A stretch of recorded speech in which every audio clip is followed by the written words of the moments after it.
Hi everyone, I just wanted to hop on here really quickly because I just finished The Magicians by Lev Grossman.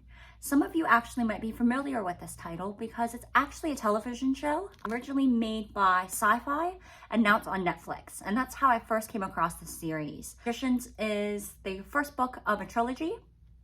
And what you'll see if you've seen the show, absolutely phenomenal. Definitely dark academia vibes. So when I found out this was a book, I knew I had to pick it up. When I first picked this up, I read a couple of the reviews, a lot of mixed reviews.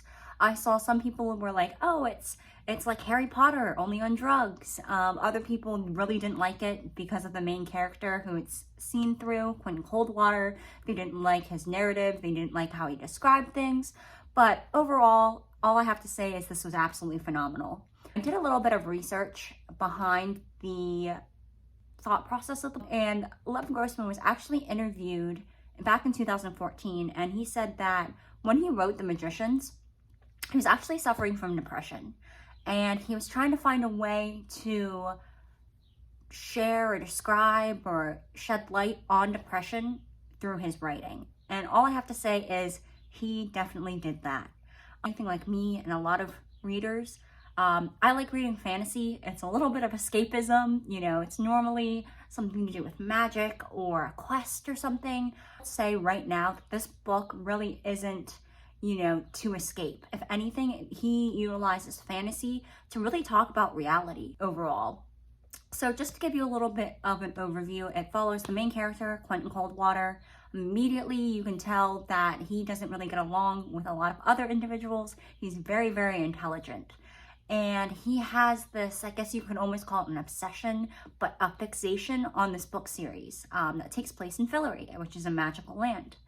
And through a series of events, he ends up at a university called Breakbills, and come to find that Breakbills is actually a magic university. So Quentin Coldwater finds out that magic is real. And from that, it follows him and a cast of characters through their years at Breakbills College. And, you know, during that time, you learn about the magic. There's an attack from an individual called the Beast. And you see the progression of the characters. What I can say is this definitely isn't Harry Potter. It definitely does tackle adult themes from depression, drug abuse, alcoholism. Overall, Lev Grossman did a phenomenal job.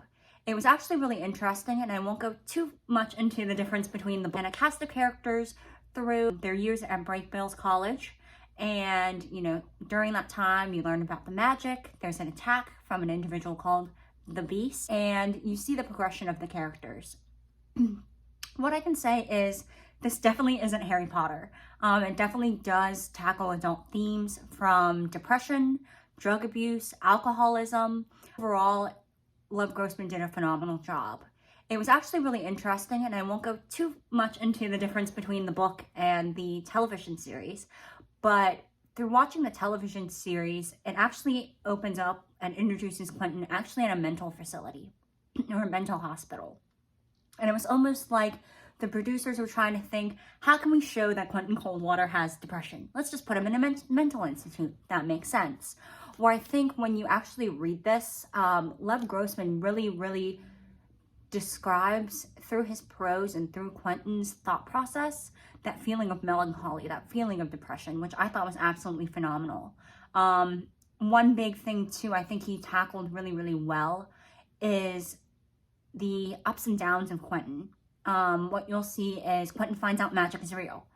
And there was this prose or this line in the book that I absolutely loved, and he described about how Quentin felt like this albatross fell from his neck. The heaviness of his chest, you know, came off, and he could finally breathe because he found out that magic was real, and it was going to fix everything, and everything was going to be great. Flash forward a couple chapters later, and Quentin comes up against, you know, this feeling of melancholy again, and he's like, why am I feeling this way? You know, I have a girlfriend, I have friends now at Breakbills College. Magic is real, but really finding out that, you know, this magic that he thought was going to fix everything really makes everything more complicated. And I think that really goes to show, I mean, us in today's society, depression or not, You know, often as adults, we're like, oh, if we get that raise or we get that promotion or we get that new car, everything's gonna be great. But then what we find out is that it's not great. It ends up not being great because we're just putting temporary band-aids over things. So I know that's a little deep, but I think definitely he tackled that really, really well. Things just a little insights that I really enjoyed and thought was interesting was Lev Grossman actually didn't introduce Fillory until probably over halfway through the book, which I thought was really cool. Essentially, it's really a coming of age story, but you see the progression of the characters through college. You know, the cast of characters that you are following, overachievers, top of their class, very intelligent overall, but you see when they go through college, what happens after college. So through college, they're up against these magical feats. One that's really weird, they turn into geese and go to the Arctic. So they're constantly achieving and they're constantly progressing, you know, throughout their years of college. Well, come after college, really, they can do anything they want. And for the main character, that's really, really difficult, where he doesn't necessarily know. And once again, that melancholy sits in of, you know, my life's completely changing. What do I do? He's so used to achieving things. And then he starts tackling, or Lev Grossman starts tackling kind of their stronger themes of alcoholism, of drug use, of really being confused at that turning point of life, which I thought was absolutely fascinating and definitely rings true to a lot of individuals in general. And then, like I said, after, which is halfway through, he then introduces Fillory. And once again, you know, Quentin's been faced with this, what do I do after college? You know, he's partying too much, his relationship is on the rocks, and then he finds out Fillory's real.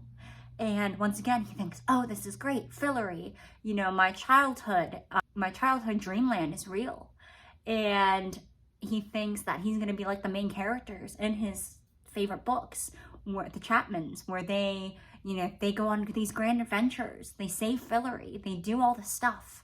And he finds out Fillory's real, he goes to Fillory, and once again, his hopes are kind of dashed. He sees that, you know, Fillory isn't exactly what he expected, and he's been hyping up pretty much so much in his head, is actually broken. So like I said, I think this is definitely a must read. I am absolutely going to pick up the second book in the series. I know I've been kind of comparing in my head the book versus the show, but definitely am a hard component. I definitely think this book so far is better than the series. So let me know what you think. Do you like the show? Do you like the series? Have you read this? What are your thoughts? Is the second book as good as the first book?